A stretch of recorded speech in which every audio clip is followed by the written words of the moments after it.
Welcome, curious minds. Today we're embarking on a deep dive into Helen Oyeyemi's really captivating collection, What Is Not Yours Is Not Yours. Oh, it's a fantastic choice for a deep dive. Really rich. Isn't it? Our mission really is to unearth those specific, surprising insights from this unique book, to see what makes it tick, you know? Going beyond just saying it's a collection of tales, we want to understand how Oyeyemi so masterfully blurs those lines, reality and fantasy, and maybe what that means for how you perceive the world. Yeah, it's fascinating because she doesn't just, blend the magical with the mundane. She weaves them together so tightly. Seamlessly. Exactly, almost as if the impossible is just, a natural part of everyday life. What really stands out for me is how she uses these enchanted objects, these slightly strange events, right, to explore really deep emotional, psychological truths. So it creates this very rich atmospheric world where your perception is constantly being nudged, gently challenged. Okay, so building on that, when we talk about magical realism in her work, it's not always big, flashy magic, is it? No, not at all. It feels much more subtle, like a quiet disruption. What sets her approach apart, do you think? Exactly, that subtlety. Her genius, I think, is in the quiet way the impossible sort of gently intrudes on the completely ordinary. You're not suddenly in a different world. It's more like a normal situation, a school rule, maybe gets subtly undermined by something impossible like talking dolls. Right, I remember that. And that makes the ordinary reality feel even more strange somehow. It grounds the fantasy in these very human desires or fears. It makes the absurd feel, not just plausible, but deeply relatable, to our own hidden thoughts. And the book itself kicks off with such a potent image, this woman inheriting a key. What was your first thought about what that key really means in Oyeyemi's world? That key. It's definitely more than just metal, isn't it? Oh, for sure. It feels like a huge symbol right from the start. It could unlock, literal doors, obviously, but maybe also memories or hidden desires or even different versions of a life. Paths not taken. Exactly. And throughout the collection, objects aren't just background dressing. They hold power, they carry meaning. They're often vessels for secrets or legacies. Yeah. Sometimes even fates. It's like a constant invitation for you, the reader, to look for the hidden meaning in everyday things. So if these objects have that kind of weight, how does that connect to the structure? Because the collection is described as interconnected, but it's not like A leads to B leads to C. No, it's much more intricate. If we look at the bigger picture, that interconnectedness is absolutely, key pun maybe intended. It acts almost like invisible threads running through the stories. Characters might reappear briefly, or an event from one story echoes in another. Right, you get these little glimmers. You do. It creates this delicate web that really mirrors how messy and intertwined human lives actually are. It's less about one big plot and more about showing how our choices, even small ones, ripple outwards. It forces you to kind of keep rereading, reinterpreting earlier stories as you find new connections later on. That's interesting because those shifting connections often seem tied to identity, don't they? How do her characters deal with figuring out who they are when the world around them feels so fluid? That's a huge theme. Her characters are almost always navigating their sense of self, and often it's these magical objects or strange situations that trigger it. Can you think of an example?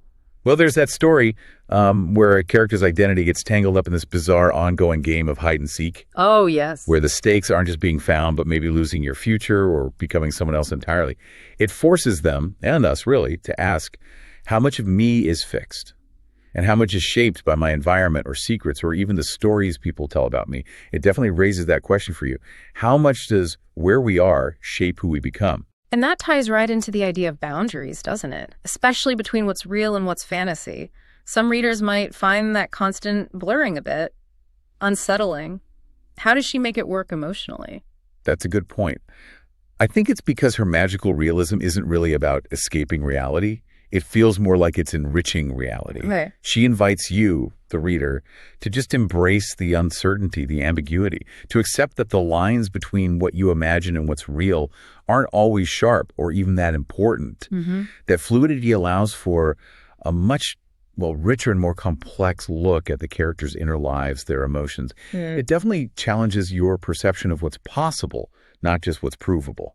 It feels very deliberate, like it mirrors how our feelings often ignore logical rules anyway. Yeah, what really struck me about the structure itself, the way the stories link and echo. Yeah. It almost feels like the book is making a point about storytelling. about stories themselves. Oh, absolutely. The power of storytelling is right at the heart of it, I'd say. Definitely. The whole structure, these interconnected tales, the recurring images, the almost fairy tale feel sometimes. It all highlights how important narrative is in how we understand the world. Right. Oyeyemi seems to be suggesting that the stories we tell ourselves, the ones we inherit, the ones told about us, they're crucial in defining our lives, maybe even our reality. The book itself feels like a collection of keys, each story unlocking another way of thinking about how narratives work on us. Could you give us maybe one or two really clear examples of how these big themes, identity, storytelling play out in specific stories? Sure. For identity, think about the story set in that strange boarding school, where the student's identity seems subtly molded, maybe even overwritten, by the school's hidden rules and atmosphere. It really makes you wonder about authenticity, doesn't it? How much is truly us? Yeah, it does. And for storytelling, Yeah. well, there's that memorable part with the hidden library and the slightly unnerving bookshop owner, who seems less like he's selling books and more like he's distributing pre-written lives or revealing hidden chapters of people's pasts. It powerfully shows how accessing knowledge or being given a certain narrative can completely change someone's path. It really is an enchanting collection, isn't it? What is not yours is not yours, and definitely thought-provoking. Each story, whether it's about love or identity or the supernatural, it just gives you a different angle on being human. Absolutely. And what's so effective is her prose. It's so lyrical. It doesn't just tell you things. It pulls you in, creates this immersive feeling where you can really play with the idea that maybe the line between real and imagined isn't so solid after all. Yeah, and that interconnected structure, it does more than just link the plots, right? It subtly pushes you to think about connections everywhere, not just in the book, but maybe echoing in your own life too. By weaving these themes and images together, she creates this living tapestry almost. It's a masterwork, truly. It offers some really valuable insights into just how fluid human experience can be and the enduring, sometimes unsettling power of the stories we tell ourselves and each other. So what does this all mean for you listening? Maybe the biggest takeaway is just how much more there is to see when you let those lines blur a little between what's definitely real and what might be imagined. What hidden truths could you find if you just looked at your own world through a slightly different lens? Maybe a more